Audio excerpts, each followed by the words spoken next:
বিশ্বনবীর জন্মদিন পালন করে একটা দল বিরিয়ানি খাওয়ার মাধ্যমে আছে না নাই? বিশ্বনবীর জন্মদিন সাহাবারা পালন করতেন না। রসুলকে নিয়ে জুলুস করছে কে? সাহাবায়ে কেরাম। এখন আমার নবী সওয়ারির উপরে, আমার নবী চলছে উপরে, সিদ্দিক আকবর সওয়ারির রশি ধরে আছে, আশেপাশে তালা আল বদরু আলাইনা গাচ্ছে গাইতে। এবং আমাদের সাবকন্টিনেন্ট সহ পৃথিবীর কোন কোন অঞ্চলে ঈদে মিলাদুন্নবী নবী জন্মের উৎসব পালন করা হবে। তো এই উপলক্ষে প্রশ্নটি খুবই প্রাসঙ্গিক যে আসলে ঈদে মিলাদুন্নবী পালন করার কোনো নির্দেশ আমাদেরকে ইসলাম দিয়েছে কিনা। মিলাদুন্নবী কোরআন দ্বারা প্রমাণিত, মিলাদুন্নবী সুন্নাহ দ্বারা প্রমাণিত, মিলাদুন্নবী ইজমা দ্বারা প্রমাণিত, মিলাদুন্নবী কিয়াস দ্বারা প্রমাণিত। যেই দিন ঈদে মিলাদুন্নবী হবে সেই দিন ট্রাকে করে আল্লাহ রাসূলের প্রতি ভালোবাসা দেখানোর জন্য বের হয়েছে আর বলছে ইয়া নবী সালাম আলাইকা, বলে না? অথচ এই বাক্যের মধ্যে যে আল্লাহ রাসূলের অপমান হয় সেটা কিন্তু আমাদের এই ভাই জানে না। আমি তাদেরকে বলতে চাই, হে ভাই, তোমরা যারা ইয়া নবী সালাম আলাইকা পড়ো তারা একবার আল্লাহ তার রাসূলকে কিভাবে ডেকেছে একবার তো দেখো। সারা কোরআন একবার তো খুলে দেখো। এই সমগ্র কোরআনের প্রথম থেকে নিয়ে শেষ পর্যন্ত আল্লাহ অন্য নবীদেরকে যতবার ডেকেছেন সব নবীকে নাম ধরে ডেকেছেন। ইয়া জাকারিয়া, জাকারিয়ার নাম ধরে ডেকেছেন। ইয়া ইব্রাহিম, ইব্রাহিম আলাইহিস সালাতু ওয়াস সালামের নাম ধরে ডেকেছেন। কিন্তু যখন আমাদের নবী মুহাম্মদ সাল্লাল্লাহু আলাইহি ওয়াসাল্লামকে ডেকেছেন তখন বলছেন ইয়া আইয়ুহান নবী কুল্লি আজওয়াজিক। আইয়ুহান নবী, আপনারা তাশাহুদে পড়েন না আইয়ুহান নবী? না তাশাহুদে ইয়া নবী আছে? তাশাহুদে কি আছে? আইয়ুহান নবী আছে। তাহলে ইয়া নবী আর আইয়ুহান নবীর মধ্যে পার্থক্য কি? আমি আপনাকে বললাম এ আব্দুল্লাহ, এ আহমদ, এই ডাকের মধ্যে কোনো সম্মান আছে? কোনো সম্মান নাই। আপনি প্রধানমন্ত্রীকে ডাকতেছেন মাননীয় প্রধানমন্ত্রী, মহামান্য বিচারপতি, সম্মানিত জনাব অমুক অমুক, ডাকেন না? তো আল্লাহ সুবহানাহু ওয়া তাআলা যখন তার নবীকে ডাকতেছে তখন বলতেছে ইয়া আইয়ুহান নবী, হে মাননীয় নবী, হে সম্মানিত নবী, হে মহামান্য নবী, হে সম্মানিত নবী মুহাম্মদ সাল্লাল্লাহু আলাইহি ওয়াসাল্লাম। নামটাও আল্লাহ নেননি, জাস্ট হে সম্মানিত, হে মহামান্য নবী বলে ডেকেছেন। আর সেই জায়গায় তারা বলছে ইয়া নবী মানে এই মোহাম্মদ, ইয়া নবী মানে এই মোহাম্মদ, নাউজুবিল্লাহ। আর তারা বলতেছে তারা নাকি আল্লাহ রাসূলের আশিক। হে ভাই, আপনি একবার চিন্তা করুন যে আপনি আল্লাহ রাসূলের আশিকির নামে আল্লাহ রাসূলকে অপমান করতেছেন। সম্মানিত উপস্থিতি, তাহলে ঈদে মিলাদুন্নবী একটা অনুষ্ঠান। এই অনুষ্ঠানের মধ্যে যখন আমি দিনকে সীমাবদ্ধ করে দিলাম, ঈদে মিলাদুন্নবী শেষ, ইসলামও শেষ। টঙ্গীর ইজতেমায় হাজার হাজার মানুষ একসাথে হাত তুলে দোয়া করতেছে, টঙ্গীর ইজতেমাও শেষ, মুসল্লিও শেষ। তো ইসলামকেও যদি ধ্বংস করতে চান সেটাকে কার মধ্যে সীমাবদ্ধ করে দিতে হবে? অনুষ্ঠানের মধ্যে। ঠিক দাওয়াতকে যদি ধ্বংস করতে চান দাওয়াতকে কার মধ্যে সীমাবদ্ধ করতে হবে? অনুষ্ঠানের মধ্যে। এই যে আজকে এত বড় প্রোগ্রামের আয়োজন, বক্তা আসবে রাজশাহী থেকে, ঢাকা, নারায়ণগঞ্জ, রংপুর থেকে বক্তা আসবে, আশপাশ থেকে মানুষজন আসবে, এত টাকা খরচ, অমুক অমুক মেহমান। এই অনুষ্ঠান যখন শেষ তখন বক্তারও দাওয়াত শেষ, শ্রোতারও দাওয়াত শেষ। কথা মনে হয় বুঝাতে পারলাম না। এই বক্তাই যখন ফিরে যাবে তখন হয়তো তার পাড়া প্রতিবেশী গান বাজাচ্ছে, সে তাকে দাওয়াত দেয় না। তার পাড়া প্রতিবেশী হয়তো সালাত আদায় করে না, তাকে দাওয়াত দেয় না। হতে পারে তার গাড়ির ড্রাইভারই মিথ্যা কথা বলে, তাকে দাওয়াত দেয় না। তার রুমমেট সালাত আদায় করে না, ফজরের সময় উঠে না, তাকে দাওয়াত দেয় না। কথা মনে বুঝাতে পারিনি। আজকে বক্তব্যের দাওয়াতের মাঠ হয়ে গেছে মুভির মতো। মুভি সিনেমা বুঝেন? অবশ্যই বুঝেন। মুভি সিনেমায় দেখবেন টপ 10 লিস্ট, সর্বশীর্ষ স্থানে 10টা মুভি আছে, এতটা দর্শক হয়েছে, এতগুলো সিনেমা হলে এতটা ভিড় হয়েছে, ইউটিউবে এত ভিউ হয়েছে। আজকে দাওয়াত হচ্ছে এর মধ্যে সীমাবদ্ধ হয়ে গেছে। কোন বক্তার বক্তব্যে কত লাখ দর্শক উপস্থিত হলো, কার ইউটিউবের ভিউ কত হলো, কার ফেসবুকের ভিউ কত হলো, এই ফেসবুকের লাইভ আর এই ক্যামেরার ভিডিও আর ইউটিউবের ভিডিও আর উপস্থিত জনগণ কার বক্তব্যে কত উপস্থিতি হলো, এই আনুষ্ঠানিকতার মধ্যে মুভির মতো দাওয়াত কি হয়ে গেছে? সীমাবদ্ধ হয়ে গেছে। আর মুভিতে যেমন নায়ক নায়িকার অভিনয় করে, বক্তাও তেমন এখানে এসে অভিনয় করে চলে যায়, শ্রোতাও অভিনয় করে চলে যায়।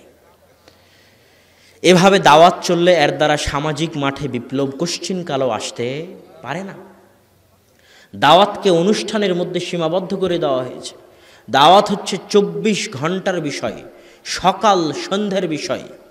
24 ঘন্টা আপনাকে দাওয়াতি কাজ করতে হবে, শুধু আলেম ওলামাকে নয়, শুধু আলেম ওলামাকে নয়, মাদ্রাসার হুজুরকে নয়, মসজিদের ইমামকে নয়। কুনতুম খায়রা উম্মাতিন উখরিজাত লিন্নাস তা'মুরুনা বিল মা'রুফ ওয়া তানহাউনা আনিল মুনকার। তোমরা হচ্ছে সর্বশ্রেষ্ঠ জাতি। কোন জাতি? মুসলিম জাতি। তোমরা সর্বশ্রেষ্ঠ জাতি, তোমাদের কাজই হচ্ছে মানুষকে সৎ কাজের আদেশ দাও এবং অসৎ কাজ থেকে নিষেধ করো। এটা কাদের কাজ বলেন তো? জোরে বলেন, কাদের কাজ? মুসলমানের কাজ, মানে আপনারও কাজ। দাওয়াত দেওয়া কার কাজ? আপনারও কাজ। সকাল সন্ধ্যা আপনাকে দাওয়াতি কাজ করতে হবে। আপনার বাড়িতে, আপনার ঘরে, আপনার অফিসে, আপনার আদালতে, সর্বত্র আপনাকে দাওয়াতি কাজ করে যেতে হবে। যদি আপনি দাওয়াতি কাজ না করেন সর্বত্র, বরং দাওয়াতকে অনুষ্ঠানের মধ্যে সীমাবদ্ধ করে দেন, তাহলে কয়েকটা জিনিস থেকে আপনি বঞ্চিত হবেন। এক, দোয়া করলে আপনার দোয়া আল্লাহর দরবারে কবুল হবে না। দুই, আল্লাহ সুবহানাহু ওয়া তাআলা যদি গজব পাঠান, তাহলে সেই গজব থেকে আপনি বাঁচতে পারবেন না। যে এলাকায় আপনি বসবাস করেন, ওই এলাকায় যদি আপনি দাওয়াতি কাজ না করেন, তাহলে ওই এলাকায় গজব আসলে ওই গজব আপনার উপরও আসবে। একটু আপনাকে বুঝাই, এই যে আজকে যারা এখানে উপস্থিত হয়েছেন আপনারা, তাদের সবাই আব্দুর রাজ্জাক বিন ইউসুফ, আব্দুল্লাহ বিন আব্দুর রাজ্জাক, তাদেরকে চিনেই উপস্থিত হয়েছেন। মানে আপনি মোটামুটি দিন ধর্ম বুঝেন, দিন ধর্ম মানেন, মোটামুটি সালাত আদায় করেন, 5 ওয়াক্ত না করলেও জুমার মসজিদে যান, তাই তো এখানে উপস্থিত হয়েছেন নাকি? কিন্তু ওই যে ভাই বিপিএলের জুয়া নিয়ে ব্যস্ত আছে, সে চিনেই না আব্দুর রাজ্জাক বিন ইউসুফকে। গানের আড্ডায় ব্যস্ত আছে, যাত্রার মঞ্চে ব্যস্ত আছে, তাকে কে দাওয়াত দিবে? সে তো এখানে আসবেই না। কথা মনে বুঝাতে পারিনি। তাকে কে দাওয়াত দিবে? তাকে আমাকে এবং আপনাকে গিয়ে দাওয়াত দিতে হবে। এটা আমার এবং আপনার কাজ। দাওয়াতকে যদি আমরা এই অনুষ্ঠানের শিকল থেকে ছিন্ন করতে না পারি, এই অনুষ্ঠানের জেল থেকে মুক্ত করতে না পারি, তাহলে দাওয়াতি মাঠে বিপ্লব আনা সম্ভব নয়। অতএব দ্বিতীয় কারণ দাওয়াত আটকে যাওয়ার, দাওয়াতকে অনুষ্ঠানের মধ্যে সীমাবদ্ধ করে দেওয়া। আল্লাহ সুবহানাহু ওয়া তাআলা আমাদের তৌফিক দিক, আমরা যেন দাওয়াতকে অনুষ্ঠানের বন্দি থেকে মুক্ত করে সর্বত্র সার্বিক জীবনে সকাল সন্ধ্যা দাওয়াতি কাজ করি। আল্লাহ আমাদের সেই তৌফিক দিক, আল্লাহুম্মা আমিন। যত বৃদ্ধ মানুষ আছেন আপনারা যারা সকালে ফজরের সালাতে উঠেন, আপনার পাড়া প্রতিবেশীকে কি ফজরের সালাতে ডাকেন?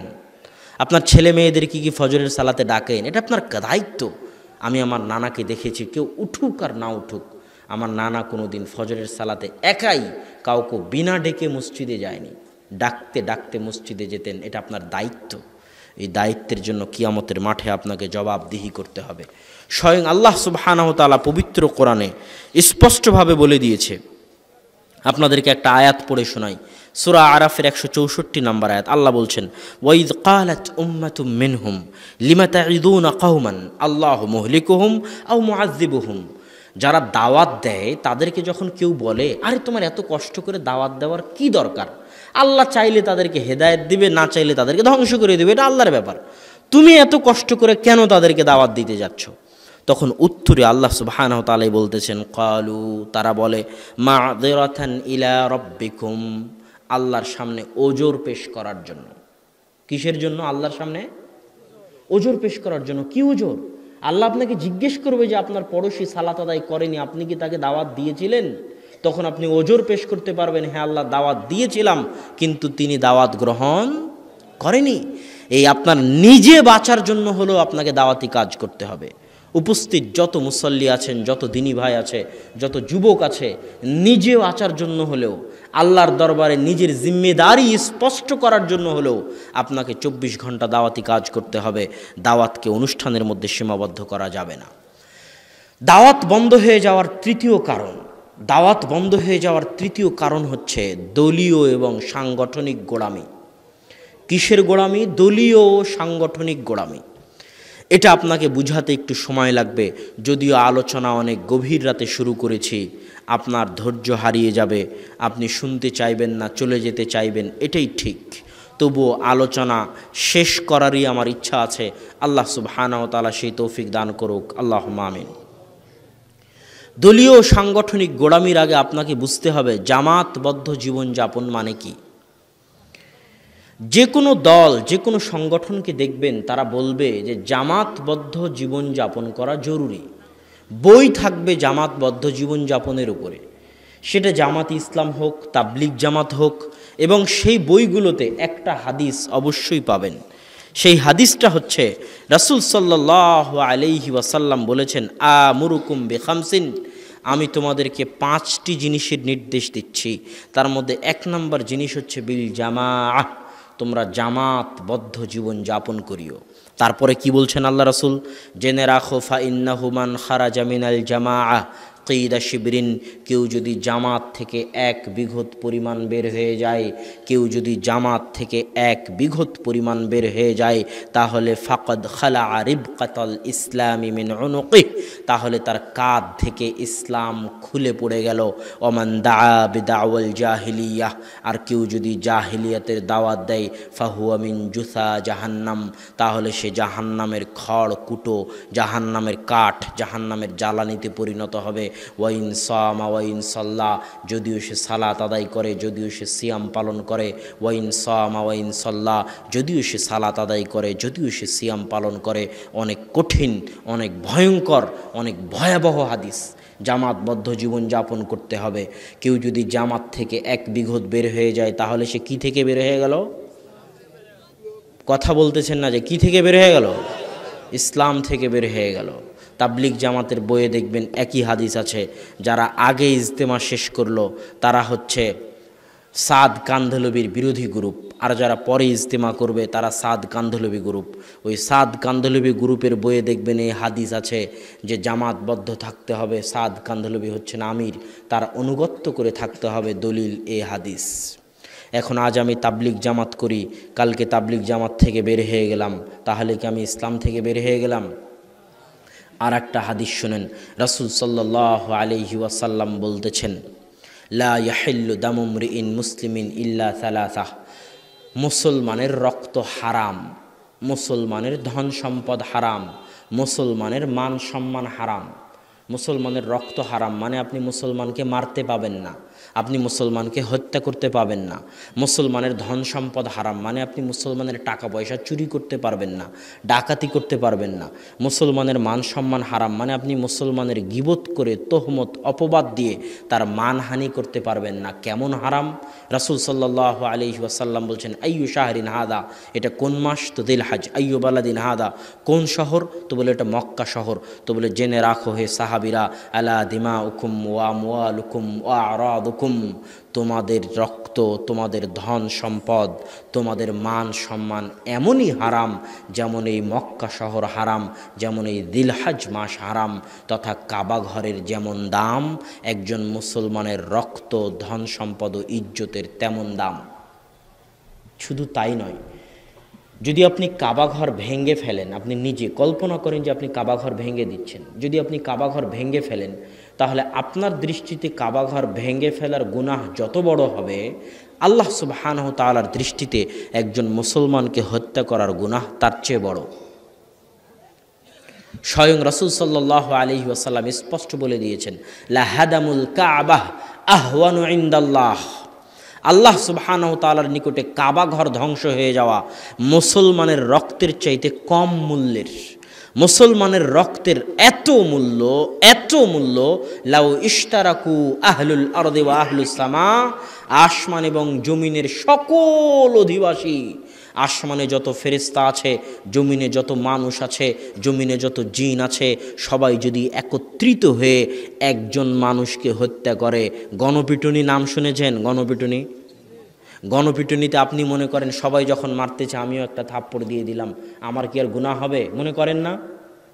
কথা বলেন না কেন? অবশ্যই মনে করে মানুষ। তো রাসূল সাল্লাল্লাহু আলাইহি ওয়াসাল্লাম বলতেছে, এই রকম গণপিটুনি যদি সারা পৃথিবীর সব মানুষ মিলে দেয়, সারা পৃথিবীর সকল ফেরেশতা মিলে দেয়, সারা পৃথিবীর সকল জিন মিলে দেয়, দিয়ে যদি একজন মুসলমানকে হত্যা করে, লা আকাব্বাহুমুল্লাহু জামিআন ফিন্নার, তাহলে ওই একজন মুসলমানের রক্তের বদলা নিতে আল্লাহ সারা পৃথিবীর সকল মানুষ, আদম থেকে নিয়ে কিয়ামত পর্যন্ত সারা পৃথিবীর সকল জিন, সমগ্র আসমানের সকল ফেরেশতাকে একসাথে জাহান্নামে নিক্ষেপ করে দিবেন। এটা হচ্ছে একজন মুসলমানের রক্তের মূল্য। এখন দেখেন আল্লাহ রাসূল কি বলতেছে।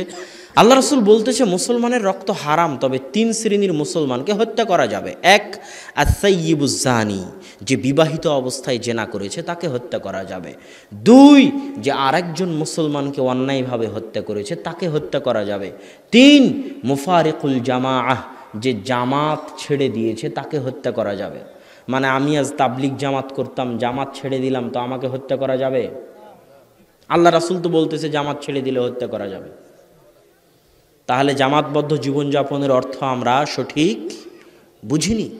এই জন্য আমি বলি আসমানের নিচে জমিনের উপরে যত হাদিস আছে মাজলুম, অত্যাচারিত, নির্যাতিত, যেই সমস্ত হাদিসের উপর দুনিয়ার মানুষ অত্যাচার করেছে, বিকৃত করেছে, সঠিক অর্থ করেনি, সেই সমস্ত হাদিসের মধ্যে একটা হাদিস হচ্ছে জামাতবদ্ধ জীবনযাপনের হাদিস। জামাতবদ্ধ জীবনযাপনের হাদিসকে বিকৃত করা হয়েছে। সম্মানিত উপস্থিতি, আপনাদেরকে আর একটা হাদিস শোনাই, যে হাদিস থেকে এই হাদিসের অর্থ স্পষ্ট হবে। আবু বকর রাদিয়াল্লাহু তাআলা আনহু যখন রাসূল সাল্লাল্লাহু আলাইহি ওয়াসাল্লামের মৃত্যুর পরে ইসলামী খেলাফতের খলিফা হলেন, তখন একদল মানুষ যাকাত দিতে অস্বীকার করল। তখন আবু বকর রাদিয়াল্লাহু তাআলা আনহু বললেন, ওয়াল্লাহি লা উকাতিলান্নাহুম, আল্লাহর কসম করে বলছি যারা যাকাত দিবে না আমি তাদের বিরুদ্ধে যুদ্ধ করব। তখন ওমর রাদিয়াল্লাহু তাআলা আনহু বলছেন, হে আবু বকর রাদিয়াল্লাহু তাআলা আনহু, কাইফা তুকাতিলুনাহুম, যারা যাকাত দিবে না আপনি কিভাবে তাদের বিরুদ্ধে যুদ্ধ করবেন? অথচ তারা আল্লাহকে এক মেনে, আল্লাহর রাসূলকে নবী মেনে সাক্ষ্য দিয়েছে। আর যারা আল্লাহকে এক মেনে, আল্লাহর রাসূলকে নবী মেনে সাক্ষ্য দিয়েছে, তাদের রক্ত হারাম, তারা মুসলমান, তারা যাকাত দিবে না, তাদেরকে আপনি কিভাবে হত্যা করবেন, কিভাবে তাদের বিরুদ্ধে যুদ্ধ করবেন? তখন আবু বকর রাদিয়াল্লাহু তাআলা আনহু বলছেন, শোনো ওমর, ওয়ালাউ মানাউনি কালান ইউআদ্দুনাহু ইলা রাসূলিল্লাহ, তারা যদি আল্লাহর রাসূলের যুগে উট গরু ছাগল যাকাত হিসেবে দিতে এসে উট গরু ছাগলের সাথে দড়িও দিয়ে যেত, আর আমার যুগে উট গরু ছাগল দিয়ে যায় কিন্তু দড়ি না দিয়ে যায়, শোনো ওমর, তারা যদি আল্লাহর রাসূলের যুগে খেজুর গম ধান চাল ওসর হিসেবে দিতে এসে খেজুর গম ধান চালের সাথে তার বস্তাও দিয়ে যেত, আর আমি আবু বকর আমার যুগে খেজুর গম ধান চাল দিয়ে যায় কিন্তু তার বস্তা না দিয়ে যায়, তাহলে আমি আবু বকর ওই দড়ির জন্য, ওই বস্তার জন্য যুদ্ধ চালিয়ে যাব, মারব না হয় মরব। এত কঠিন কথা আবু বকর রাদিয়াল্লাহু তাআলা আনহু কেমনে বলতেছেন? আপনাদের একটা পরীক্ষা নিই, যারা শ্রোতা আছেন, এই যে ভাই, এই যে আপনি কি করতেছেন? হ্যাঁ, আরামে বসেন। আমি তো অনেক জরুরি কাজ ছেড়ে এসেছি, যাচ্ছেন কেন? বক্তব্য তো অল্প কিছুক্ষণের মধ্যেই শেষ করে দেব। আপনারা যারা শ্রোতা আছেন তাদের একটা পরীক্ষা নিই। আমি যে এতক্ষণ বললাম যে জামাত থেকে যে বেরিয়ে যাবে তাকে হত্যা করতে বলছে আল্লাহ রাসূল, আর এই হাদিসে আবু বকর রাদিয়াল্লাহু তাআলা আনহু যারা যাকাত দিবে না তাদেরকে হত্যা করবেন, আর ওমর রাদিয়াল্লাহু তাআলা আনহু বলতেছে যে তারা এখনো মুসলমান আছে, আপনি কেন তাদেরকে হত্যা করবেন? তো ওমর রাদিয়াল্লাহু তাআলা আনহুর এই প্রশ্নের উত্তর কি? আপনাদের কাছে এই প্রশ্নের উত্তর কি? প্রশ্ন মনে হয় বুঝতে পারেননি না? প্রশ্ন স্পষ্ট। আবু বকর রাদিয়াল্লাহু তাআলা আনহু যারা যাকাত দিবে না তাদেরকে কি করবেন? জোরে বলেন, তাদেরকে কি করবেন? সব শ্রোতা কথা বলেন। যারা যাকাত দিবে না তাদেরকে আবু বকর রাদিয়াল্লাহু তাআলা আনহু কি করবেন? হত্যা করবেন। আর ওমর রাদিয়াল্লাহু তাআলা আনহু বলতেছে যে এরা তো কালেমা পড়েছে, এরা তো মুসলমান, এদেরকে আপনি কেমনে হত্যা করবেন? তারপরও আবু বকর রাদিয়াল্লাহু তাআলা আনহু তাদেরকে হত্যা করতে চাচ্ছেন, তাহলে আবু বকর রাদিয়াল্লাহু তাআলা আনহুর উত্তর কি? এই প্রশ্নের উত্তর কি? জি, হ্যাঁ, তারা জামাত থেকে বের হয়ে গেছে। তারা কি থেকে বের হয়ে গেছে?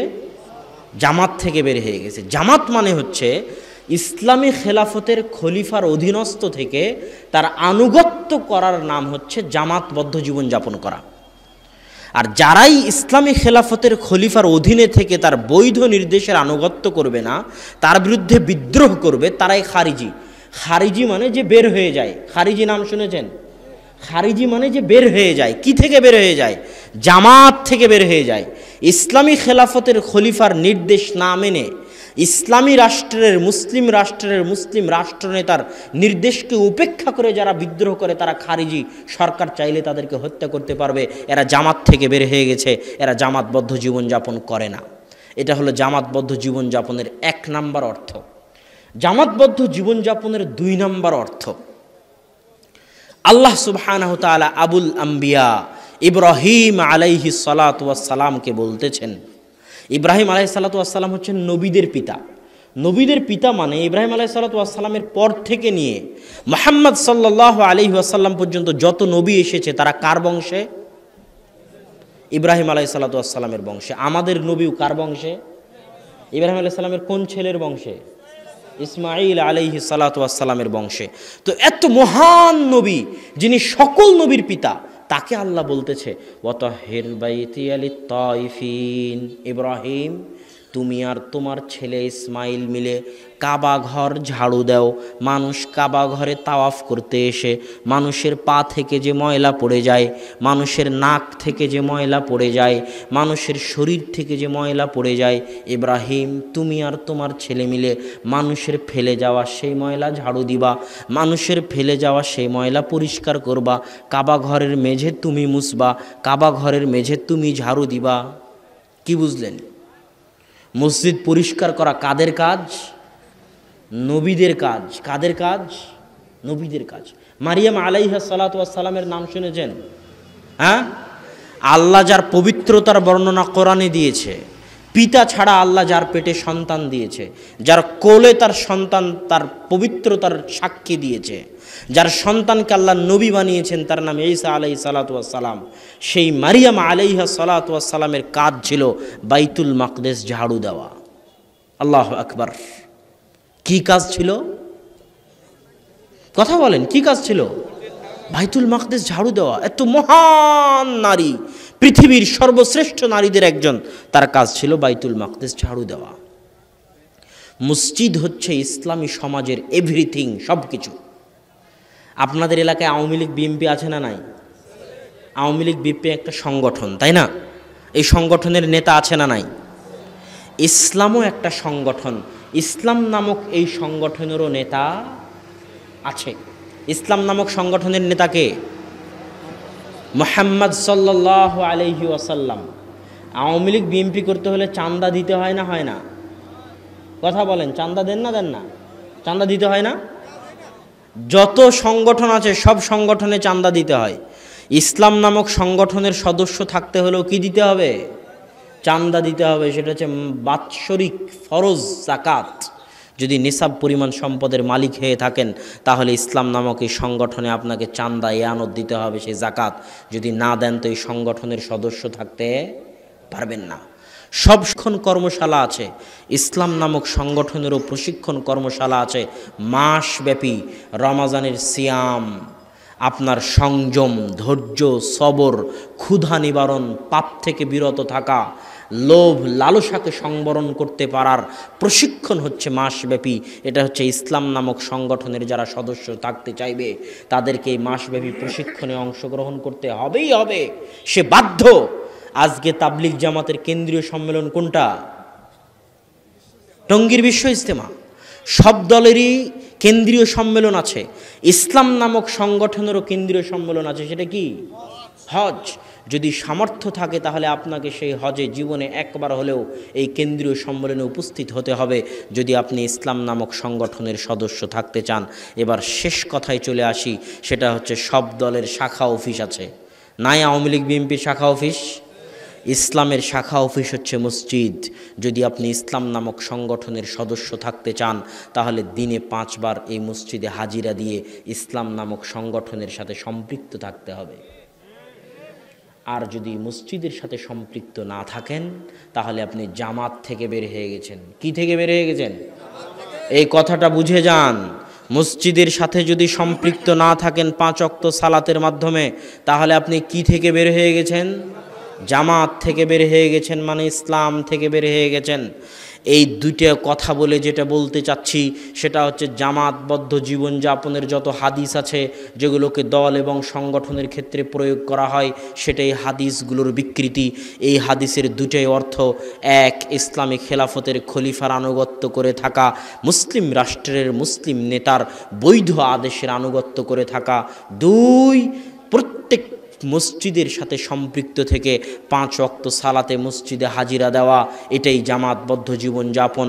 আজকে আমাদের সমাজে একটি জাহিলিয়াত এসেছে, সেই জাহিলিয়াত হচ্ছে দলীয় জাহিলিয়াত। কেন এটাকে জাহিলিয়াত বললাম? দলিল কি? রাসূল সাল্লাল্লাহু আলাইহি ওয়াসাল্লামের যুগে একজন আনসার, একজন মুহাজির একজন আনসারকে মেরেছে। থাপ্পড় মারুক, হাত দিয়ে মারুক, লাঠি দিয়ে মারুক। আরবিতে এবারত এসেছে কাসা রজুলুম মিনাল মুহাজিরিনা রজুলাম মিনাল আনসার। তখন আনসারের ওই লোক বলতেছে, হে আনসাররা, তোমরা কি দেখো না একজন মুহাজির আমাকে মারলো, তোমরা কোথায়? তখন সব আনসার তার পক্ষে জমা হয়ে গেছে। এবার মুহাজির বলতেছে, হে মুহাজির, তোমরা কি দেখো না এই আনসার আমার বিরুদ্ধে এত মানুষকে জমা করলো, তোমরা কোথায়? মুহাজিররা তার সাথে জমা হয়ে গেছে। আল্লাহর রাসূলের সাহাবীরা 2 গ্রুপে ভাগ হয়ে গেল, এক গ্রুপ আনসার আর এক গ্রুপ মুহাজির। আল্লাহ রাসূল বলতেছেন, মা বালু দাওয়াল জাহিলিয়া, আজীব, এটা কি ধরনের জাহিলিয়াত?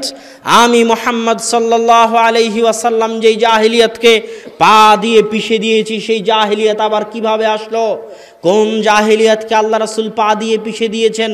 গোত্রীয় জাহিলিয়াতকে আল্লাহ রাসূল পা দিয়ে পিষে দিয়েছেন। চেহারার জাহিলিয়াতকে আল্লাহ রাসূল পা দিয়ে পিষে দিয়েছেন।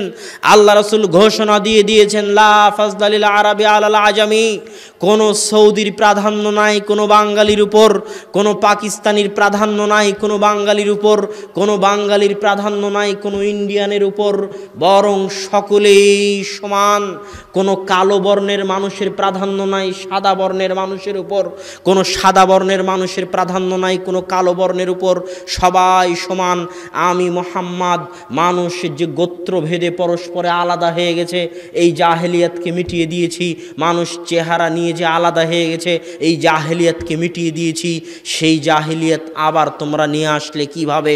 এটা তো দেখি দলীয় জাহেলিয়াত। এক গ্রুপ আনসার আর এক গ্রুপ মুহাজির, গোত্রীয় জাহেলিয়াতের নতুন সংস্করণ, চেহারা বর্ণবাদের জাহেলিয়াতের নতুন সংস্করণ, তার নাম দলীয় জাহেলিয়াত। স্বয়ং রাসূল সাল্লাল্লাহু আলাইহি ওয়াসাল্লাম এই দলীয় জাহিলিয়াতকে দলীয় জাহিলিয়াত বলে গেছেন।